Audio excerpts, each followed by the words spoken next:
irmãos, a Sagrada Família, e é interessante observar o sagrada, porque o que é sagrado resplandece algo de Deus, algo do divino.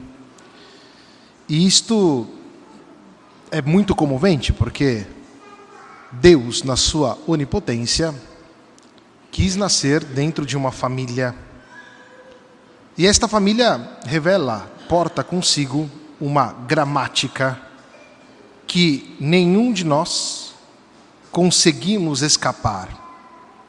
Ao contrário, à medida em que nós abraçamos a gramática originária de Deus, realizada na família, então a nossa vida se abre para o que é infinito.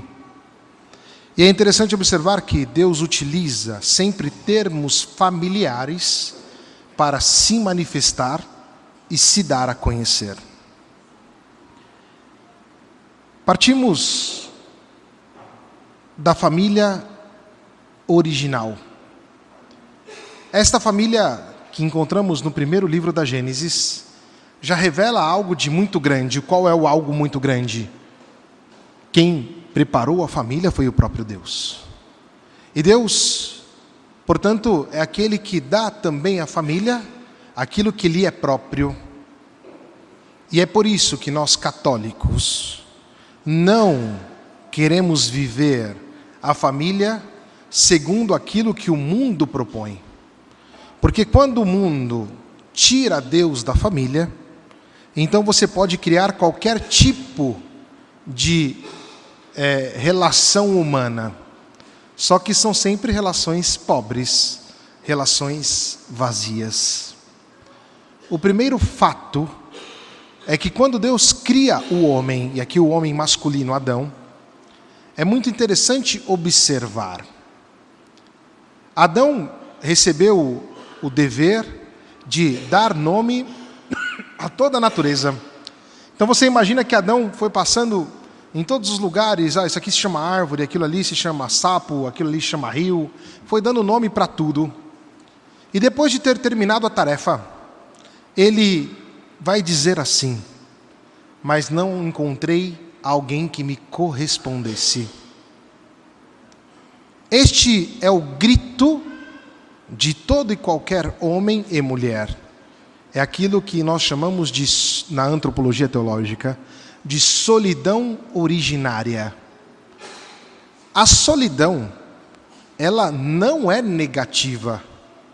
A solidão, ela é positiva, porque ela mostra para mim que eu sou chamado para a relação com alguém. A solidão negativa, ou a solidão pela solidão, ela tem um outro nome, chamado egoísmo.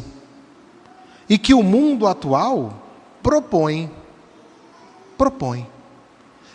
inclusive dentro das relações familiares, o que é um grande erro, porque homem e mulher são chamados a uma complementaridade, e não a cada um viver sozinho segundo a própria conta. Isto não existe na gramática original da família, família esta que Deus assume também para si quando se encarna. Nós temos um mundo em que as pessoas querem hoje conscientemente ou pensam que conseguirão viver sozinhos. Isso não existe. A solidão, ela grita o outro, e quando Deus ouve o grito de Adão, Deus faz para ele aquela que lhe correspondia, Eva, que é a mãe de todos os viventes, e ele, ao olhar para Eva, diz: esta sim é ossos dos meus ossos e carne da minha carne. Adão é atingido em todo o seu ser pela presença de uma outra pessoa que o completa. E não é uma outra pessoa que Adão criou, mas que Deus criou para ele. E aqui nós temos o mistério do encontro entre o homem e uma mulher, o que revela a sacralidade desta relação. Vocês, a maioria de vocês, bom, eu também já me apaixonei na vida, eu sei o que é isso.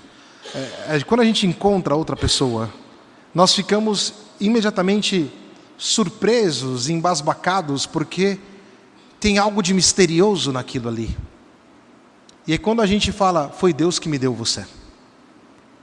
Nós jogamos na conta de Deus, exatamente porque não fomos nós que criamos aquilo. Porque no meio de tantas pessoas você se apaixonou por aquela ali. E porque aquela ali se apaixonou por você. Isso aqui é misterioso. No início dos anos 2000, a neurociência tentou reduzir isso a questões de fisiologia cerebral. O que é, sinceramente, muito pobre. Seja porque tem reações químicas no seu cérebro. Ok, mas não explica o mistério. Não explica o fato de que na relação entre um homem e uma mulher existe algo de sagrado. E isto aqui falando do ponto de vista da criação divina. Portanto, esta ideia de querer viver sozinhos não é própria de um cristão. Nós somos chamados para uma relação. E esta relação ganha o seu ápice quando o homem e uma mulher resolvem então se relacionar de maneira correta e séria a partir do sacramento do matrimônio. E é tão sagrado que a relação de um homem e de uma mulher só ganha força quando Deus participa dela. E Deus quer participar dela a partir da presença dele que se dá no sacramento. Deus não acha bobo quando nós dizemos para outra pessoa, foi Deus que me deu você. Deus leva muito a sério aquilo que Ele nos dá, as nossas relações. Portanto, toda a família, ela traz consigo algo do mistério, algo de sagrado. E à medida que nós aprofundamos na família, nós aprofundamos na teologia. Porque, aqui Diácono Robson, é porque eu estudei matrimônio e família, né? Minha formação é essa. Então, eu sou muito convencido de que o que transformará a sociedade e a igreja é o investimento pesado, não investimento financeiro, mas investimento de presença, de formação, de estar juntos com as famílias. Porque se a família é o lugar onde Deus se revela, ali nós temos um caminho de teologia perfeito, pode seguir ali. E aí nós vamos entender exatamente o que significa ser sacro, o fato de que Deus se revela aqui, naquele lugar, naquela relação. Isso nos tira desta solidão que o mundo propõe. Isso nos tira de relações vazias.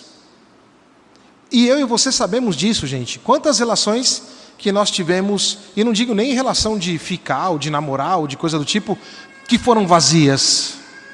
E foram vazias por quê? Porque não tinha a presença de Deus. Porque nós deixamos de lado aquilo que é o mais importante, que é o divino. E é o que o mundo de hoje propõe. O mundo quer dessacralizar a família. E porque se dessacraliza a família, então você pode fazer da relação entre homem e uma mulher aquilo que você quiser. Em agora eu não vou lembrar a data, mas na Rússia teve uma coisa chamada Revolução do Amor. Qual que foi a ideia? Que as pessoas podiam casar e se descasar quando quisessem. Basta ir num lugarzinho que tinha lá, aí assinavam um negocinho e estava tudo resolvido. Isso gerou na Rússia um problema gravíssimo. Porque tinha gente que se casava de manhã, se descasava no almoço, casava com uma outra pessoa à tarde, e o negócio começou a ficar muito doido. Imagina só. Porque a relação entre homem e uma mulher, porque ela é sagrada, ela é chamada a ser duradoura. E ela é duradoura porque ela é a palavra não é bonita, tá? Ela é um trampolim para o eterno. É verdade que homem e mulher estão juntos até que a morte os separe. Exatamente porque um e o outro são chamados a ajudarem-se a encontrar o verdadeiro matrimônio, que é aquele escatológico no final dos tempos, quando o Senhor virá uma segunda vez e nós nos esposaremos com Ele para toda a vida, para toda a eternidade. Veja, a relação de um homem e uma mulher, se tiramos o sagrado, o mundo faz dela o que ela quiser. E aí o divórcio ele entra, aí esses novos modelos de família começam a aparecer. Só que é tudo uma coisa meio torta. Por quê? Porque o homem pensa que vai poder criar na família algo novo. Isso não existe, porque a família ela porta consigo aquilo que é próprio de Deus. Então você não tem como negar aquilo que Deus propõe para a família. Nós só seremos felizes quando assumirmos que a família é sagrada. E infelizmente esse tipo de mentalidade entrou também nas fileiras eclesiais. Hoje tem uma série de pessoas aí que vão casar, casa lá, se não der certo depois anula. Nulidade de matrimônio não é casa da mãe Joana não, viu? Nulidade de matrimônio é um negócio muito sério e é muito raro. Mas hoje as pessoas tratam o matrimônio como se fosse, posso casar e anular a hora que eu quiser. As coisas não funcionam desse jeito. Isto não significa que nós não acompanharemos os irmãos que tiveram dificuldades durante o matrimônio. Pelo contrário, nós temos as portas abertas, queremos acolher todos com verdade, dizer aquilo que Jesus Cristo nos diz. Quanto a isso, vocês podem ficar muito tranquilos. Mas o que eu quero dizer é que, se dentro da igreja começa a existir mentalidades divorcistas, nós estamos num problema difícil. Por quê? Porque a família é sagrada. A família é sagrada. E o sagrado da família também, além de se manifestar desse ponto de vista da união entre o homem e uma mulher que quebra a nossa solidão, a família também se manifesta no acolher um mistério. O que é o filho? Papai e mamãe aqui, vocês todos sabem muito melhor do que eu. Quando o filho vem ao mundo, a gente não sabe o que aquele menino, aquela menina vai ser. Hoje a gente consegue ver o rostinho, porque tem a medicina hoje está bem avançada, e tem as máquinas que dentro da barriga da mãe já consegue ver, né, o rostinho, formando a mãozinha, formando o pezinho, e é bonito e tal, mas permanece sempre o mistério.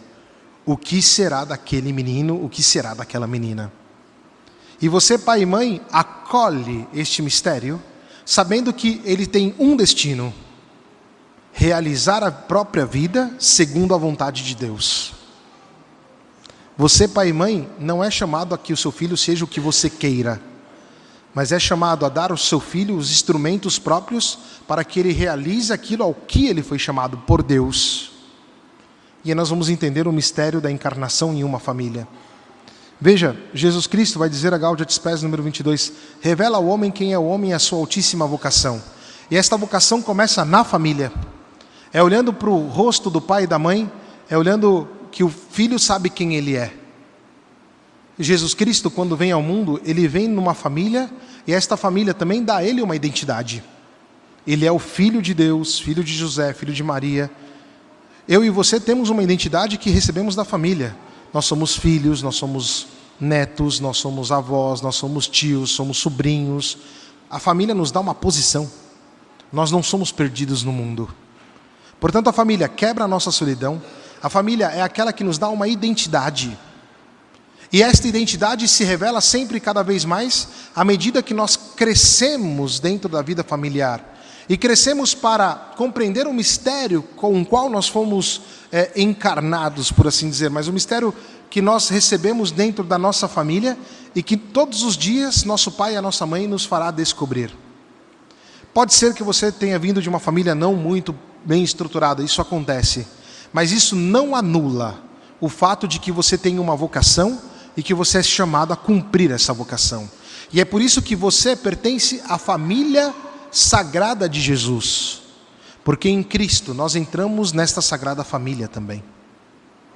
E aquilo que pai e mãe fizeram com a gente, situações que nós vivemos na nossa família com dificuldades, isto aqui pode nos ferir, pode nos dar alguma coisa chata, mas não é determinante. O que determina é o que Deus quer de nós. Então o nosso desafio é descobrir aquilo que Jesus Cristo espera de você, aquilo que Jesus Cristo espera de mim. Esse é o nosso desafio. Eu vejo que, trabalhando com as famílias, as pessoas falam assim, eu vou dar para o meu filho tudo o que meu pai e minha mãe não me deram. Gente, desculpa dizer, isso é uma besteira. Porque você vai dar ao seu filho tudo o que for necessário para que ele consiga realizar a vocação dele. E isto exige de você uma sabedoria, exige de você o contato com a Sagrada Família, exige de você a capacidade de olhar para Cristo que está presente no seu matrimônio, de olhar para o seu filho e para a sua filha no fato misterioso de que eles estão aqui. E estão aqui por graça de Deus, por beleza divina. Isso é o que nos ajuda a crescer na nossa espiritualidade. E por último, a família que dá a este mundo destruído uma substância. O que eu quero dizer com isso? Nós vivemos num mundo completamente fragmentado. Eu e você sabemos disso. Eu dou aula numa escola. Acho que 80% dos meus alunos são filhos de pais divorciados. 80%. Se não mais, tá? E o que eu percebo deles é que eles procuram algo substancial, algo forte, algo concreto. Percebi no meu exercício magisterial que quando dou certezas para eles, eles se aproximam de mim. E se aproximam para receber uma instrução, para confirmá-los ou corrigi-los nas ideias deles. Mas veja, isto não é só o meu serviço de padre e professor. Você que é casado e é casada, você que é família, porque tem o mistério sagrado da presença de Cristo com vocês, também são chamados a serem neste mundo uma luz. E para nós da cidade de São Paulo, o combate é ainda muito maior. E por quê? O que nós estamos vendo na cidade de São Paulo acontecer hoje? Prédio para tudo que é lado. É o tal do apartamento. Eu moro em um apartamento. Eu não sei quem são os meus vizinhos. Eu não os vejo. Eu tenho 4 vizinhos. Nunca vi o rosto deles lá. Eu estou há 1 ano e meio morando lá. Muitos de vocês moram também em apartamento. A família, ela é chamada a ser uma luz. Uma luz. Neste mundo em que as pessoas estão apartadas, neste mundo que é completamente fragmentado. Por isso, meu querido irmão, minha querida irmã, o Vaticano II, na Lumen Gentium, vai dizer que as famílias são como que igreja doméstica. A porta da casa de vocês necessita, em nome de Cristo, estar aberta para acolher as pessoas que neste mundo perderam a esperança. Muitos de vocês sabem que eu estou sempre com famílias ao meu lado. O Jorge, que está aqui, com a Paula, que é a esposa dele, as filhas dele, praticamente se tornaram minha família. Sempre estou com eles. A gente passeia junto, a gente está junto, conversa junto. E como sacerdote, eles me fornecem uma linguagem nova, a linguagem de Deus, a linguagem da beleza, do amor, do encontro entre o homem e uma mulher. Me fornece a doação total de si para os filhos, para educar os filhos, que os filhos se realizem naquilo que eles são chamados. A família, então, neste mundo fragmentado, desconectado, incapaz de falar, a família fornece uma linguagem nova. Fornece a linguagem do perdão. Uma outra grande família que eu tenho aqui, que é o Cris e a Simone, por exemplo. Eu e o Cris tivemos uma briga no dia 10 de dezembro de 2023. Pedi ao bom Deus, durante muito tempo, que não endurecesse o meu coração em relação ao Cris e a Simone. E como bonito, porque na família a gente aprende a perdoar. E um dia o Cris me chama para ir na casa dele, para um jantar. A gente conversou horas. Desculpa aí, viu, Cris, estou falando. Conversamos horas. E o perdão tomou lugar ao endurecimento do coração. Isto aqui é o que a família nos ensina. Hoje a gente vive um mundo todo judicializado, né? Vou processar, tem que processar. Existe um caminho mais fácil, tá? Que é o caminho do perdão. Que é o caminho de dar um passo e de reconstituir as coisas. E que bom que na família a gente briga. Tem que brigar mesmo. Mas a gente briga pelas coisas certas. Quando o teu pai e tua mãe, viu, criançada, corrige vocês, eles não corrigem vocês porque eles acham legal ficar dando bronca, mas porque vocês querem que vocês entrem na direção correta. Quando o esposo chama a atenção da esposa, chama pelo bem, não pelo capricho. Se for pelo capricho, é melhor não chamar a atenção, né? A mesma coisa a esposa, quando chama a atenção do marido, chama porque ama o marido. E esta é a linguagem nova que a família nos propõe e que nós somos chamados a dar a este mundo. O mundo perdeu a linguagem familiar. Nós perdemos esta linguagem de Deus. E aquilo que vai dizer uma grande teóloga... Não, ela é Mary Eberstrade. Eu acho que ela é... Se ela não é antropóloga, ela é moralista. Mas Mary Eberstrade vai falar que o eclipse de Deus no mundo está equivalente ao eclipse da falta de uma linguagem, de um amor que existe no mundo. Porque se tirou Deus, logo se tira Deus da família, logo se tira Deus das relações. Então nós ficamos numa Babel, ficamos num deserto, onde nós falamos, mas não comunicamos nada. Onde as pessoas vivem em mônades, não em comunhão. Que é todo o contrário daquilo que nós propomos nesta comunidade aqui. Desde que aqui cheguei, eu disse que essa comunidade será conhecida como a comunidade família das famílias, amiga das famílias. Exatamente por quê? Porque a família dá uma linguagem nova. A família nos ajuda a perceber quem somos, nos dá uma identidade. E este mundo destruído, fragmentado, é chamado por cada um de vocês a dar um testemunho novo, a dar um testemunho concreto, a dar um testemunho bonito de uma sagrada família. Fazer com que este mundo venha para cá. Isso é que o Papa Francisco está dizendo toda hora. É preferível que todo mundo esteja dentro da igreja, porque aqui nós somos uma família, temos Jesus. E olhando para Jesus, nós conseguimos compreender qual que é a nossa vocação.